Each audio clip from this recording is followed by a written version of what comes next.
Shalom Ibu Bapak semuanya.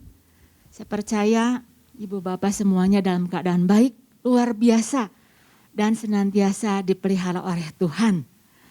Nah Ibu Bapak, pesan Tuhan untuk minggu ini temanya adalah merasa nyaman di tengah ketidakamanan. Kita sebagai manusia ya yang tinggal di bumi ini pasti ingin hidup nyaman. Akan tetapi apa arti dari nyaman tersebut? Ya, mungkin dari setiap kita bisa mendefinisikannya itu berbeda-beda dari setiap orang. Orang yang pertama bisa mendefinisikan nyamannya dia itu pada saat dia punya uang banyak. Dia bisa membeli apa saja yang dia mau. Bagi dia uang itu adalah segala-galanya. Membuat dia itu nyaman. Sehingga dia tidak pernah memikirkan bahwa ada sebuah nilai yang lebih tinggi lagi dari kenikmatan kebutuhan yang dipenuhi oleh uang. Ada juga orang yang merasa nyaman kalau dia gak ada masalah. Makanya ketika dia menghadapi masalah, dia takut. Dia selalu berusaha untuk menghindar dari masalah. Ada juga orang yang merasa nyaman ketika dia tidak melakukan apa-apa karena sebuah kejadian yang menimpa kehidupannya. Contohnya kegagalan dalam kehidupannya. Ya sudah, saya nggak mau melakukan perubahan apa-apa lagi, sudah terpuruk. Ada juga orang yang merasa nyaman dengan keberadaan sakitnya. Habis sudah mau digimanain lagi. Gak mau bertindak, tidak mau berbuat apa-apa. Nah nyaman yang dimaksud di dalam pesan firman Tuhan pagi hari ini. Yang dimaksud nyaman itu jadi adalah sebuah keadaan di mana seseorang sudah tidak mau melakukan apa-apa lagi. Dia malas, bahkan dia gak mau melakukan perubahan apapun. Kalau Bapak Gembala kemarin sudah sampaikan, jadi bentuknya itu bisa dari yang enak ataupun tidak enak. Jadi perubahan tidak mau melakukan sebuah perubahan di dalam kehidupannya. Nah, saya mau memberikan kepada Ibu Bapak sebuah cerita, ya, sebuah ilustrasi. Jadi pada satu saat ketua dari iblis gitu ya, dia panggil antek-anteknya. Ayo kemari. Sekarang hari ini tugas kamu adalah mengontrol gereja-gereja. Check up setiap kondisi mereka. Apakah mereka membahayakan bagi kita atau enggak? Langsung si antek-anteknya, siap komandan, laksanakan. Maka mereka langsung pergi ke gereja dan melihat kondisinya. Gak lama kemudian datang lagi pada ketua iblis tersebut dan berkata, lapor komandan, keadaan aman. Wah, maksudnya apa aman? Aman bagi kita atau aman bagi dia? Membayakankah bagi kita atau tidak? Begini komandan. Kondisi mereka, ya pada saat mereka datang ke gereja, mereka datang kemudian mereka memuji Tuhan, menyembah Tuhan, sekali-sekali angkat tangan, kemudian mereka dengarkan firman Tuhan, beri persembahan, pulang. Kondisi mereka gak ada yang berubah. 6 bulan yang lalu sama 6 bulan yang sekarang sama aja. Oh, bagus. Biarkan mereka tinggal dalam kenyamanan. Kalau untuk berubah, jangan. Biarkan mereka melayani. Tapi hanya sebagai tampilan luar saja supaya kelihatan lebih rohani. Nah, Ibu Bapak, di sini kita belajar bahwa kenyamanan yang terjadi terkadang bisa didomplengi, bisa ditunggangi oleh iblis untuk seseorang itu menjadi lengah. Nyaman, tidak mau keluar dari kenyamanannya. tidak mau lebih tahu lagi apa yang menjadi maksud Tuhan. Kenyamanan terkadang bisa membuat seseorang itu menjadi kabur atas apa yang menjadi rencana Tuhan. Dan iblis katakan, dengan kenyamanan tugas kita akan menjadi lebih ringan. Tapi sebuah perubahan akan memberatkan kita. Nah Ibu Bapak, inilah yang menjadi pesan Tuhan bagi kita pagi hari ini. Jangan kita merasa nyaman dengan gaya hidup kita. Gaya kekristenan kita yang hanya tampilnya sebagai luarnya saja. Sesuatu yang menarik hanya dilihat dari luarnya saja. Karena kita dipanggil sebagai anak-anak Tuhan itu untuk berbuah, bukan berbunga. Kalau berbuah itu bisa dinikmati, kalau berbunga itu hanya cukup untuk dilihat saja. Dan Rasul Paulus katakan bahwa kehidupan yang dijalaninya adalah kehidupan yang berpusat pada Kristus. Inilah yang menjadi dasar firman Tuhan pagi hari ini, diambil dari Galatia 2 ayat 18-20. Baik, saya mau membacakannya buat Ibu Bapak sambil mengingat kembali. Karena jikalau aku membangun kembali apa yang telah kurombak, aku menyatakan diriku sebagai pelanggar hukum Taurat. Sebab aku telah mati oleh hukum Taurat, untuk hukum Taurat, supaya aku hidup untuk Allah. Aku telah disalibkan dengan Kristus. Namun aku hidup, tetapi bukan lagi aku sendiri yang hidup, melainkan Kristus yang hidup di dalam aku. Dan hidupku yang kuhidupi sekarang di dalam daging adalah hidup oleh iman dalam anak Allah yang telah mengasihi aku dan menyerahkan dirinya untuk aku. Ini sebuah kehidupan dari Paulus di mana dia sudah memberikan seluruh kehidupannya untuk mau dipakai oleh Tuhan. Kehidupan Kristus menguasai seluruh kehidupannya. Nah, pagi hari ini saya mau membagikan dua hal. Hal apakah yang akan kita terima pada saat seseorang meninggalkan kenyamanannya yang salah dan berani untuk berubah. Yang pertama yang saya mau membagikannya adalah berani meninggalkan kenyamanan akan mendapatkan pengalaman bersama dengan Tuhan. Berani meninggalkan kenyamanan akan mendapatkan pengalaman bersama dengan Tuhan. Galatia 2 ayat 20 dikatakan bahwa Paulus menjalani sebuah kehidupan yang tidak berpusat lagi pada dirinya. Tetapi dia berpusat pada sebuah kehidupan di mana kehidupan Kristus menguasainya. Pada saat apa Ibu Bapak? Pada saat dia mau meninggalkan dari kenyamanan dia. Meninggalkan apa yang menjadi kebanggaan dari dia. Dia lepaskan. Dia tinggalkan. Dia hidupnya mau mengalami sebuah pengalaman bersama-sama dengan Kristus. Karena itu Ibu Bapak, kalau Ibu Bapak baca ya, perjalanan Paulus itu perjalanan yang luar biasa kaya dengan pengalaman.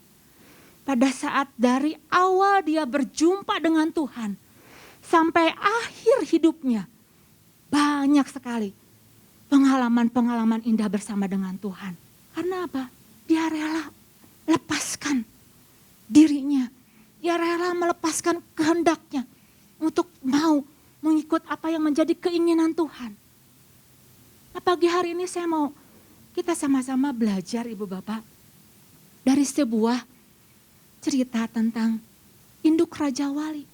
Ya, ketika induk Raja Wali hendak mengajarkan anak-anaknya itu untuk terbang, untuk mengalami sebuah pengalaman yang baru, maka yang dilakukan pertama-tama oleh seekor induk Raja Wali adalah apa? Menggoyang bangkitkan sarangnya. Yuk sama-sama baca terlebih dahulu di dalam Ulangan 32 ayat 11. Ya, laksana Raja Wali menggoyang bangkitkan isi sarangnya, melayang-layang di atas anaknya, mengembangkan sayapnya, menampung seekor dan mendukungnya di atas kepaknya. Nah Ibu Bapak, Ini yang pertama kali induk Raja Wali lakukan. Ketika anak-anaknya belajar supaya terbang, supaya dia menjadi semakin dewasa, yang dia lakukan adalah apa? Dia lemparkan anak-anaknya keluar dari sarangnya. Ayo bangun, bangkit, keluar dari sarang, keluar dari kenyamanan kamu. Bukan karena si induk Raja Wali ini kejam. Bukan karena induk Raja Wali senang supaya anaknya itu tergelatak mati. Oh enggak. Tetapi demi sebuah pengalaman yang baru. Demi sebuah kekuatan yang harus dia terima. Jadi pada saat sarangnya itu dibuat dari ranting-ranting, dahan-dahannya, kemudian ditutup sama jerami-jerami sampai supaya anak-anak Raja Wali itu merasa hangat.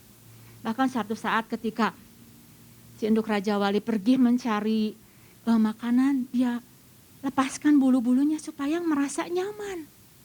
Supaya merasa ada bau-bau dari induknya. Nah, kenyamanan yang seperti ini, yang terus-menerus apabila tidak mengalami pembongkaran, si anak Raja Wali tidak akan mengalami sebuah pengalaman yang baru. Karena itu pada saat dia lemparkan anak-anak Raja Walinya ke bawah, jelas otomatis gak bisa langsung terbang. Tapi si induk Raja Wali akan berusaha untuk berdiri di atas dari anaknya tersebut. Dan pada saat di titik dia mau jatuh, si anak Raja Wali itu dengan cepatnya si induk mengambil menyambar. Jadi ada sebuah tindakan-tindakan yang Tuhan mau lakukan. Seperti Raja Wali yang tadi. Gambaran ini seperti bagaimana Tuhan mau mengajar kita. Tuhan gak mau setiap kita tinggal dalam kenyamanan. Yang Tuhan mau adalah ayo dapatkan sebuah pengalaman yang baru bersama-sama dengan Tuhan. Nah, bagaimana dengan kehidupan Rasul Paulus di dalam perjalanan kehidupannya? Dia selalu menginginkan, merindukan, mengenal Tuhan lebih dalam lagi yang dia kejar. Bahkan di dalam Filipi 3 ayat 10 coba dikatakan apa? Paulus mengatakan apa? Yang kukehendaki ialah mengenal dia dan kuasa kebangkitannya dan persekutuan dalam penderitaannya, di mana aku menjadi serupa dengan dia dalam kematiannya. Ini ibu bapak, Rasul Paulus menyatakan sebuah komitmennya. Bahkan sebagai, boleh saya katakan ini sebuah ambisi dari dia. Dia selalu rindu untuk mengenal Tuhan. Karena apa? Keberhasilan anak-anak Tuhan ditentukan oleh sejauh mana dia mengenal Tuhannya. Dan tidak bisa dikatakan berhasil kalau seseorang belum mengenal Tuhan. Dan pengenalan yang dimaksudkan di sini itu bukan pengenalan secara teori. Bukan hanya sekedar pengenalan secara pengetahuan. Tetapi di sini yang dimaksud mengenal dia itu yang dibangun, yang lahir dari sebuah hubungan yang terus dijalin hari lepas hari, waktu demi waktu. Terus dia selalu merindukan untuk mengenal apa sih yang menjadi kuasa dari kebangkitannya. Bukan ini sesuatu yang luar biasa? Sampai saat hari ini ahli-ahli teolog tuh sedang meneliti apa sih yang dimaksud dengan kuasa kebangkitannya. Mereka terus bertanya-tanya, ada apa? Mereka meneliti bagaimana kok Tuhan Yesus bisa bangkit.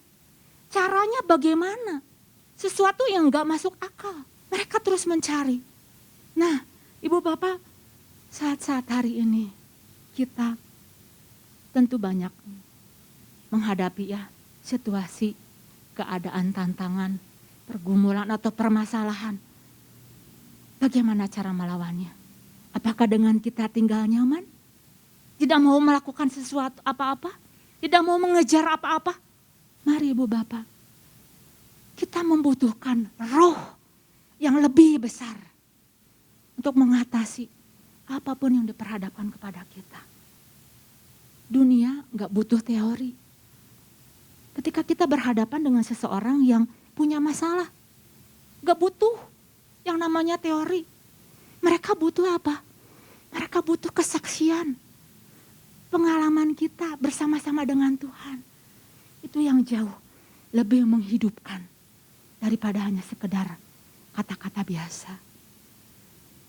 Mari Ibu Bapak, bangkitkan, keluar dari zona kenyamanan kita, bangkitkan kapasitas kita lebih lagi, pengejaran kita, pengenalan kita akan Tuhan lebih lagi. Jangan merasa nyaman dengan keberadaan diri kita. Amin Ibu Bapak. Itu yang pertama yang saya mau membagikannya. Kemudian yang kedua, berani menanggalkan kenyamanan, maka akan mendapatkan ketajaman memandang. Masih ayat yang sama di Galatia 2 ayat 20. Saya mau membacakannya bagian selanjutnya. Dan hidupku yang kuhidupi sekarang di dalam daging adalah hidup oleh iman dalam anak Allah yang telah mengasihi aku dan menyerahkan dirinya untuk aku. Ini sebuah perjalanan kehidupan yang luar biasa Ibu Bapak. Bukan hanya Paulus sudah terima Tuhan Yesus Kristus, dia menjalani kehidupan yang biasa. Tapi perjalanan kehidupannya itu perjalanan kehidupan yang didasarkan, yang didrive oleh iman. Kemampuan dia untuk bisa memandang jauh ke depan. Hidup yang digerakkan oleh iman karena dia menanggalkan kenyamanannya. Nah, saya mau sama-sama kembali kita belajar dari kehidupan Paulus.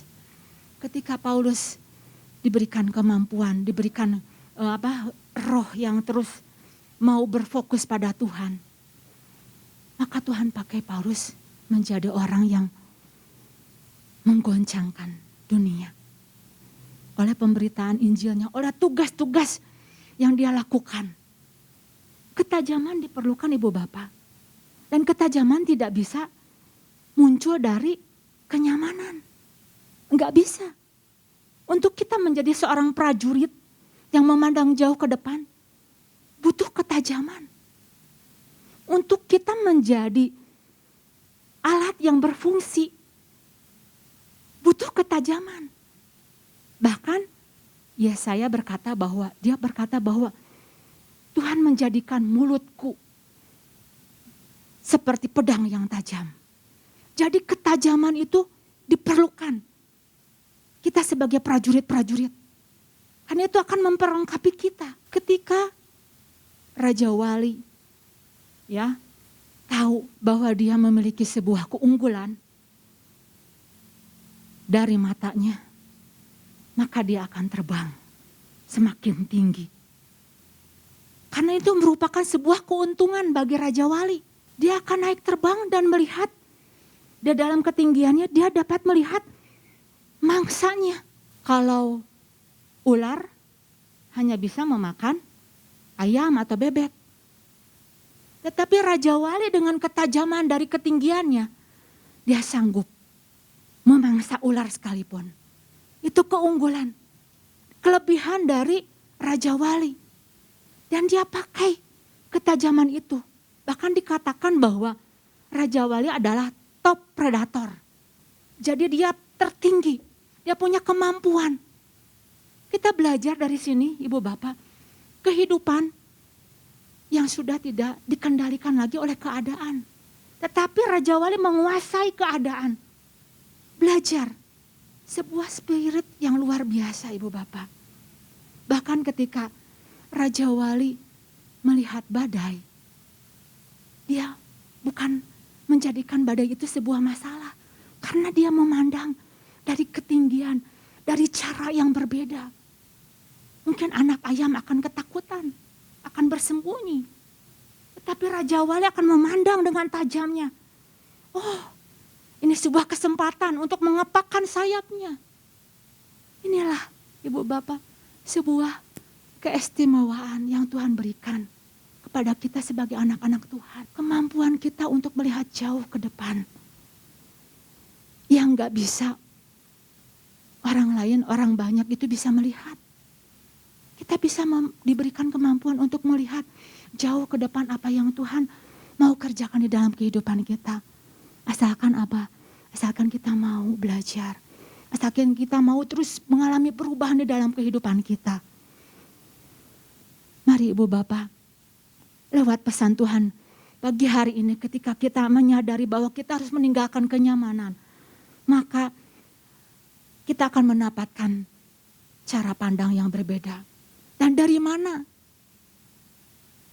Paulus mengatakan bahwa hidup yang kuhidupi adalah hidup karena iman. Karena Paulus kaya akan firman. Dia menguasai firman. Bahkan setiap apa yang dia katakan itu penuh dengan kuasa. Penuh dengan otoritas. Luar biasa. Nah Ibu Bapak, mari kita sama-sama miliki semangat seperti Raja Wali ini. Karena ketika kita dipanggil untuk menjadi seorang prajurit, tidak ada istilah tugas akhir. Tidak ada istilah akhir tugas. Mungkin Ibu Bapak bisa mengerti maksud ini. Terus berjuang sampai Tuhan katakan semuanya sudah selesai. Demikian firman Tuhan, kiranya boleh menjadi berkat bagi Ibu Bapak semuanya. Yesus memberkati.